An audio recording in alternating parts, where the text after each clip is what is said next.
Welcome students to this video lecture. I am Assistant Professor Prerna Raite from MVP's SVKT College Devali Camp. We are doing this video series for specially SY BSc Microbiology students for semester 3rd, paper 2nd, that is Bacterial Physiology and Fermentation Technology. In this video series, we are generally talking about carbohydrate metabolism. In this particular video, we are going to see what is pentose phosphate pathway. Before going to pentose phosphate pathway, we'll just do a small recap of our last lecture, that is glyoxylate cycle. Recap, in the last lecture, we introduced what is glyoxylate cycle. It is a cycle which is a bypass of tricarboxylic acid cycle or TCA cycle. This cycle, it was discovered by Hans Kornberg, and it is a pathway or it is a cycle where fats are converted into carbohydrates. Then we saw the location.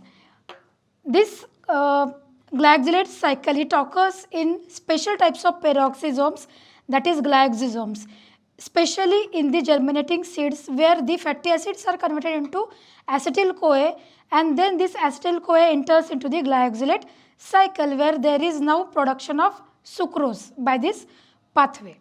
Then we saw the overall pathway, that in detail how this pathway occurs.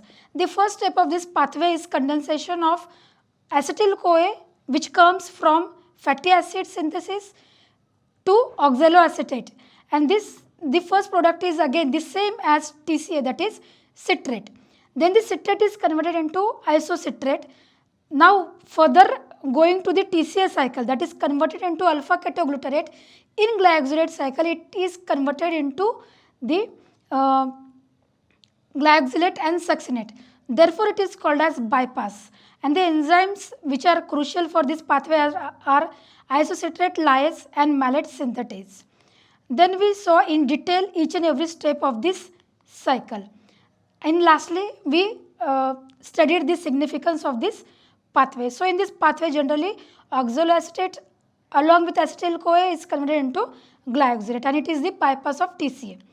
Now, our today's session agenda is to introduce the PPP, that is pentose phosphate pathway cycle. Then we are going to study where this cycle occurs, that is the location of it. Then we shortly will define this pathway. Then we will study the importance of this pathway. Then the overall pathway will be introduced to you, and in detail these steps of the cycle will be given. In this particular pathway, we are going to see the first phase of pentose phosphate pathway, that is oxidative phase. And in final slides, we are going to summarize our today's first pathway, that is first phase, that is oxidative phase. Now in the diagram you can see that this is the pathway for the carbohydrate metabolism or aerobic respiration. This pentose phosphate pathway, it is a parallel to glycolysis. It occurs parallel to the glycolysis. Learning objectives. Our today's learning objectives are first to introduce what is pentose phosphate pathway. Then we are going to see the first stage or the first phase of this pentose phosphate pathway, that is oxidative phase. And in the our last objective is to study its significance or what is the use of this pathway. Now we are going to see what is the definition of this pentose phosphate pathway. This pentose phosphate pathway, it is a metabolic pathway which is parallel to glycolysis. It is also called as phosphogluconate pathway or HMP, that is hexose monophosphate pathway shunt. It is also called as HMP shunt. In this pathway, there is generation of NADPH and pentoses, that is 5 carbon sugars, as well as ribose 5 phosphate, which is a precursor for synthesis of different nucleotides. So students, this is a pathway which occurs parallel to the glycolysis, and it is little complex as compared to glycolysis. Introduction. This pathway, as I told you, it is an alternative route for the metabolism of glucose. It is also called as HMP shunt. Why? We are going to see in further slides, and it is more complex as compared to glycolysis. This pathway, it helps in the formation or generation of NADPH for the synthesis of fatty acids. Then it is also used to maintain the reduced level of glutathione for the antioxidant activity, which is very crucial activity. Then this pathway also helps in the synthesis of ribose for synthesis of nucleic acids or nucleotides. Location, this pathway, it occurs in cytosol as glycolysis. Glycolysis also occurs in cytosol. This is the structure of this cell, and you will able to see the cytosol. In the cytosol only this pathway occurs. Now why this pathway is called as shunt, that is pentose phosphate pathway shunt. First of all, this pathway, it begins with a intermediate of glycolysis, that is glucose 6 phosphate.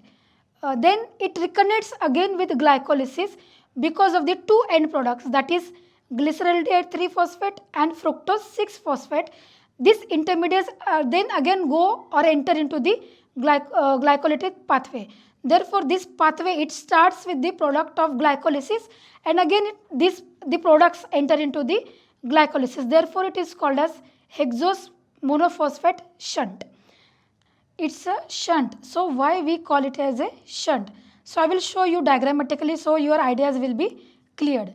So this is a pathway of glycolysis, that is glucose is converted into glucose 6 phosphate, then glucose 6 phosphate is converted into fructose 6 phosphate, then that fructose 6 phosphate is converted into fructose 1,6 biphosphate, and again there is now breakdown of that fructose 1,6 biphosphate into dihydroxyacetone phosphate and glyceraldehyde 3 phosphate. So this is your normal glycolysis. So why pentose phosphate pathway is called as shunt? Because the product, that is glucose 6 phosphate, it is an intermediate product of glycolysis. It enters into the pentose phosphate pathway. Then it is broken down into the intermediates, that is fructose 6 phosphate and glyceraldehyde 3 phosphate. Now these both intermediates, they again enter into the glycolysis. You can see the entry into the glycolysis. Therefore, it is called as a shunt. That is, it starts with the product of glycolysis, and the intermediates of this pentose phosphate pathway, they again enter into the glycolysis. Therefore, it is called as a shunt. Now, these are some tissues with active pentose phosphate pathways. In these tissues, this pathway is very active, that is adrenal gland, liver, testes, adipose tissues, ovary, mammary gland and RBCs. Most active pentose phosphate pathway, it occurs in the adipose tissue where there is fatty acid synthesis as compared to other tissues. Now if we see the comparison between glycolysis and the pentose phosphate pathway, this HMP pathway or HMP shunt, it occurs in specialized tissues, but in glycolysis it occurs in all types of tissues. The site or the location is same in both cycles, that is cytosol. HMP pathway, it is a multi-cyclic process, but glycolysis is not a multi-cyclic process. Therefore, it is complex as compared to glycolysis. Here the NADP is used as a coenzyme. In glycolysis, NAD is used as a coenzyme. In HMP pathway, there is ATP required initially as in glycolysis. In HMP shunt, ATPs are not produced, but in glycolysis, ATPs are produced. Therefore, this pathway, that is pentose phosphate pathway, it is also called as an anabolic pathway, and glycolysis is called as a catabolic pathway. In HMP shunt or pentose phosphate pathway, carbon dioxide is formed during the HMP pathway, but in glycolysis there is no formation of carbon dioxide. In HMP pathway, pentoses are generated, but in glycolysis no pentoses are generated. In HMP shunt, only monophosphate are the intermediates, but in glycolysis diphosphate intermediates are also involved. So this is the difference between, as they run parallel, but there is some difference between both the pathways. the purpose of pentose phosphate pathway, why this pathway is important. First of all, it is important for the product that is NADPH. During this pathway, as I told you, it is alternative route for glucose oxidation, but in this pathway there is no production of ATP. In this pathway, it produces NADPH, which is used for the synthesis of fatty acids. Therefore, it is very important, or purpose of this pentose phosphate pathway is generation of NADPH.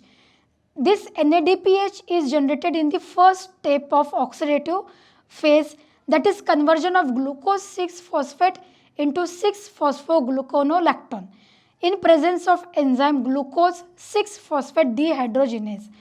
This glucose 6-phosphate dehydrogenase enzyme, it is very crucial or key enzyme in this pathway. Its regulation we are going to study in our next lectures. In this pathway, this is the step where the first NADPH molecule is generated. What is this NADH? It is a phosphorylated form of NADH.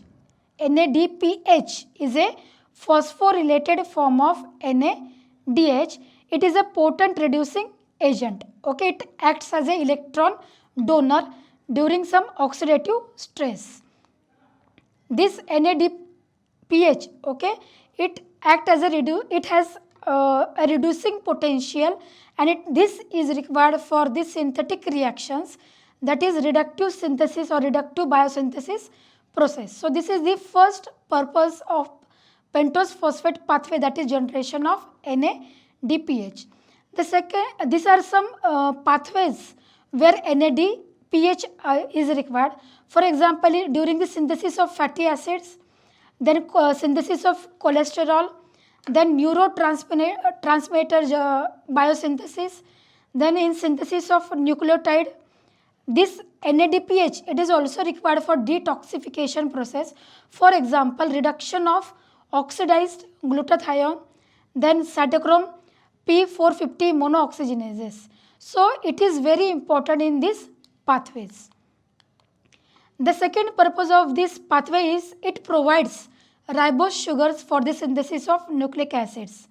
This ribose sugar, that is ribose 5-phosphate, it is converted into 5-phosphoribosyl 1-pyrophosphate, which is a structure which is involved in the synthesis of DNA and RNA. So it provides the intermediates for the synthesis of nucleic acids or nucleotides. So these are the two main purpose of this pathway. The first is generation of NADPH and the second is generation of ribose sugars.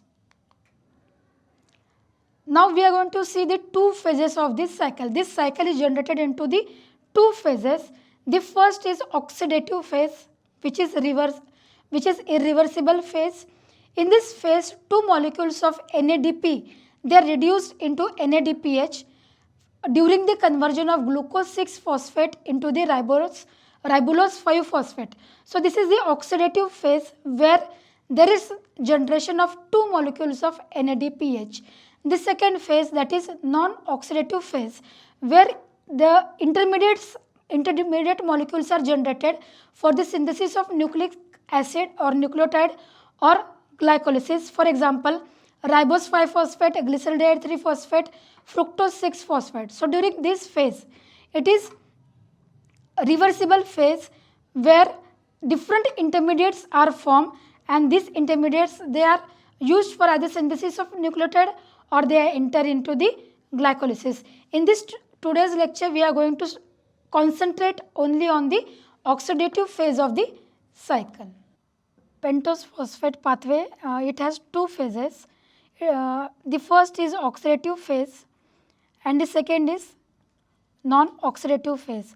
Now we will see in this oxidative phase, there is conversion of glucose 6-phosphate into ribulose 5-phosphate with production of 2 NADPH molecules. Now this ribulose 5-phosphate, it enters into the non-oxidative phase where there is interconversion of the intermediates, that is C5 carbon, C3 carbon, C4 carbons, C7 carbon. So in non-oxidative phase, there is interconversion of the carbons or the molecules. Now we are going to see the oxidative phase in detail. Oxidative word, it comes from the process of oxidation. Oxidation, it is a breakdown of a molecule as it loses at least one of its electron. This phase is made up of two irreversible steps. Now see, this is the actual oxidative stage of the pentose phosphate pathway, where glucose 6-phosphate is converted into 6-phosphogluconate. Then it is converted into 6-phosphogluconate. Then it is converted into ribulose 5-phosphate, and this ribulose 5-phosphate, it enters into the non-oxidative reactions, which we are going to see in our next lecture. Now in detail we are going to see the reactions of this pathway. This is the overall reaction of the oxidative phase, where there is conversion of glucose 6-phosphate into the ribulose 5-phosphate. Now the first step is oxidation of glucose 6-phosphate to 6-phosphogluconolactone in presence of enzyme glucose 6-phosphate dehydrogenase. Now see, this is glucose 6-phosphate. At the 6th carbon, phosphate group is attached. Now it is converted, that is glucose 6-phosphate, it is converted, or there is oxidation of it into the 6-phosphogluconolactone. An intermolecular ester via the transfer of hydride ion from carbon first, that is carbon first of an glucose 6-phosphate to NADP, and it acts as an oxidizing agent, where NADP is now converted into NADPH2. Now here is a note, you can see here the first molecule of NADPH of the pentose phosphate pathway is generated here. The second step is hydrolysis of 6-phosphogluconolactone into 6-phosphogluconate. Now this structure, that is 6-phosphogluconolactone, it is unstable. Okay, therefore it is hydrolyzed, or it is converted into 6-phosphogluconic acid or 6-phosphogluconate, which is a linear structure. This 6-phosphogluconolactone, it is hydrolytically unstable, and it undergoes a non-enzymatic ring opening. This ring is opened, a reaction which occurs at a significant rate. However, in the cell, this ring opening reaction and hydrolysis, which is called, is accelerated by an enzyme called as lactonase or 6-phosphogluconolactonase. So this water molecule, it carries out hydrolysis, and there is breakdown of this ring, and the linear structure is formed, which is more stable as compared to 6-phosphogluconolactone. The third step is oxidative decarboxylation of 6-phosphogluconate to ribulose 5-phosphate. Decarboxylation means removal of carbon dioxide.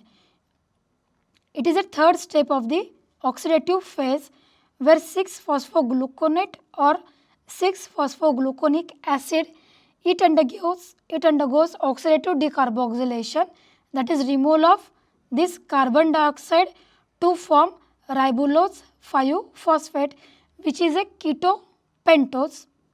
Okay, and here again there is production of the second molecule of NADPH. This conversion or this reaction is catalyzed by enzyme 6-phosphogluconate dehydrogenase enzyme, which for this action it requires magnesium ion. So in this cycle, what is happening? This is a 6-carbon sugar. You can see it is a 6-carbon sugar. It is converted into now 5-carbon structure or molecule, and there is removal of carbon dioxide. So students, in the last slide we saw the oxidative phase of this pentose phosphate pathway, that is conversion of glucose 6-phosphate into ribulose 5-phosphate. Now we will see the overall reaction of this oxidative phase. In this oxidative phase of pentose phosphate pathway, it ends with the production of ribulose 5-phosphate, which is a substrate for the next phase or the next stage of this pathway, that is non-oxidative phase. The overall equation, if we see the overall equation of this oxidative phase, the 3 molecules of glucose 6-phosphate plus 6-NADP plus H2O, it is converted into 6-NADPH plus 6H plus 3 molecules of carbon dioxide with the production of 3 ribulose 5-phosphate. This ribulose 5-phosphate, it will now enter into the non-oxidative phase of this cycle, where it will get now converted into different intermediate products. Now we'll see the purpose of this pentose phosphate pathway. Why it is very important? Because it is involved in the production of NADPH, which is required, which is a precursor for the synthesis of fatty acids. Under these conditions, fructose 6-phosphate and glyceraldehyde 3-phosphate, it is generated in the pathway which re-entered into the glycolysis. This NADPH, it is also required for reduction of the glutathione.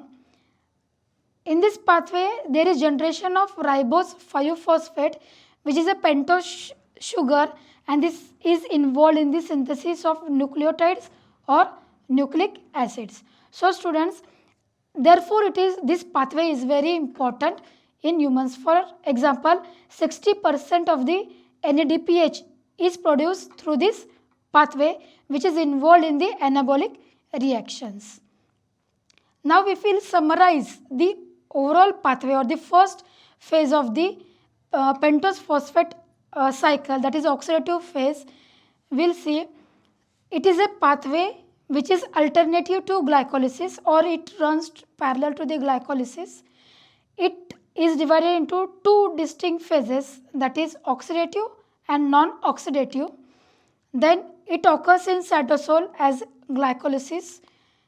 It involves the oxidation of glucose, but its primary role is in anabolic reactions rather than in catabolic reactions. Anabolic reactions means synthesis or biosynthesis of molecules. So its role in the biosynthesis and not in the breakdown of the molecules. In this pathway or in this phase, that is oxidative phase, there is production of 2 molecules of NADPH and the production of ribose sugar. So in this first phase, if we summarize, there is production of NADPH and ribose sugar.